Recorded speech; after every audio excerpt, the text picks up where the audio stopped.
घर में चारों तरफ खुशियों का माहौल है, पर ये किसी शादी का नहीं बल्कि मृत्यु का उत्सव है।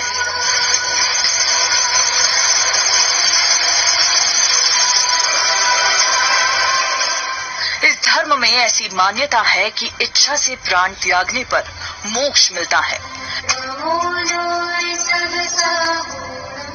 मृत्यु के बाद अंतिम यात्रा बैंड बाजा और डीजे से निकाली जाती है।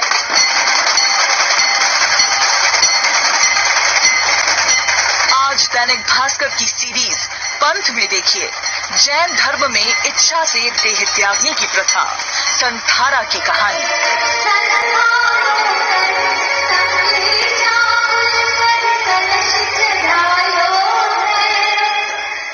जिसे जानने हम पहुंचे जोधपुर से लगभग 125 किलोमीटर दूर जासौल।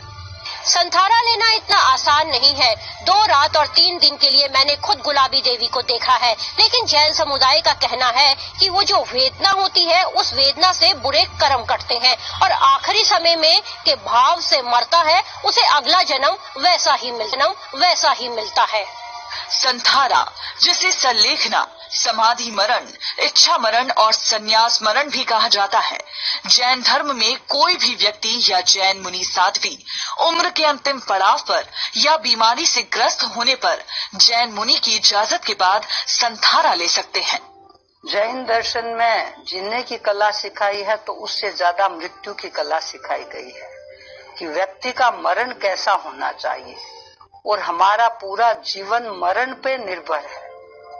मृत्यु के समय व्यक्ति किन भावों के साथ जा रहा है, आगे जहां उसका जन्म होगा वह उन्हीं भावों में होता है। जैन धर्म के महामंत्र के साथ मुनि अपने हाथों से पानी पिलाकर संथारा दिलाते हैं।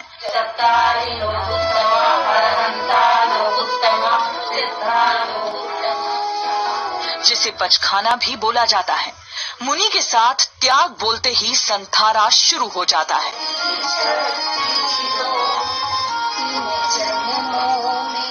गुलाबी देवी को संथारा लिए 24 दिन बीत चुके हैं। न पानी, न खाना, सिर्फ प्राण त्यागने की इच्छा।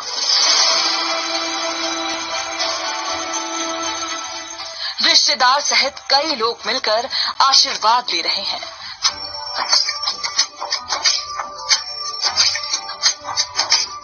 चौबीस घंटे प्रवचन और भजन हो रहे हैं ताकि उनके पास भक्ति भाव का माहौल बना रहे, जो परिवार के लिए किसी गर्व से कम नहीं है।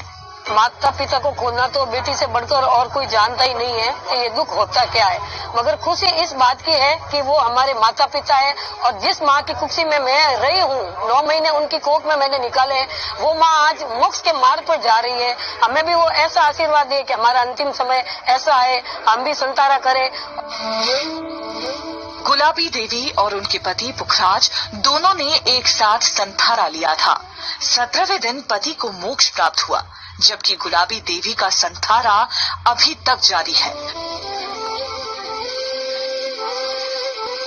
वेदना है, जैसे शरीर में से उनकी जो क्रियाएं कम होगी, खाने पीने का जो नहीं जाएगा, तो आंतरिक भोजन लेते हैं, तो उससे उनको वेदना होती है और होगी, और वो सहन करना ही उनका उद्देश्य रहता है।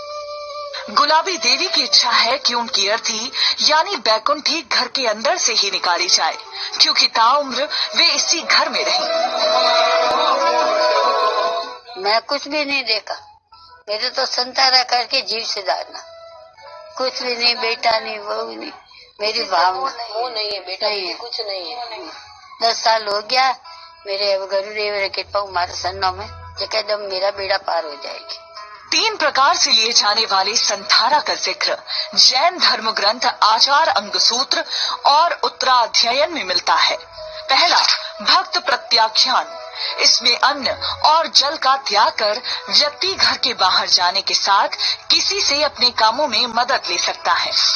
दूसरा, इंगिरनी मरण। इसमें दूसरों की मदद नहीं ली जाती, न ही घर से बाहर निकलते हैं, सारे काम खुद ही करना होता है। और तीसरा, प्रायोपगमन।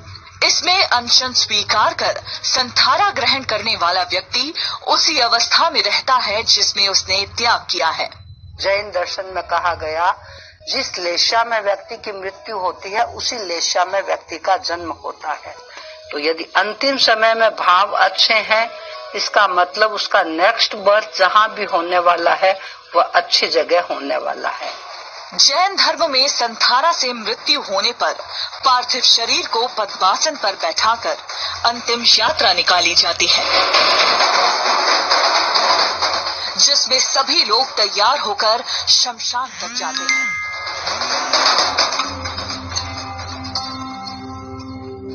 और वैकुंठ जो होती है, जो साधु संत जो भी धर्मात्मा होते हैं ना, उनके लिए वैकुंठ निकलती है और वैकुंठ में बिठा के लेके जाते हैं और वैकुंठ को पूरे गांव में घुमा के फिर उनका शमशान घाट अलग होता है, वहां जाके इनका दाह संस्कार होता है। चंदन की लकड़ी होती है, नारियल होते हैं, ये सब चीजें और सेंट वगैरह उसमें लगते हैं। जैन धर्म में संथारा मोक्ष का मार्ग है, पर इस प्रथा को आत्महत्या मानकर बहुत से लोगों ने कोर्ट में इसके खिलाफ याचिका तक दर्ज कराई। वहीं गुलाबी देवी बिस्तर पर लेटे हुए अभी भी अपने मोक्ष के इंतजार में है। जैन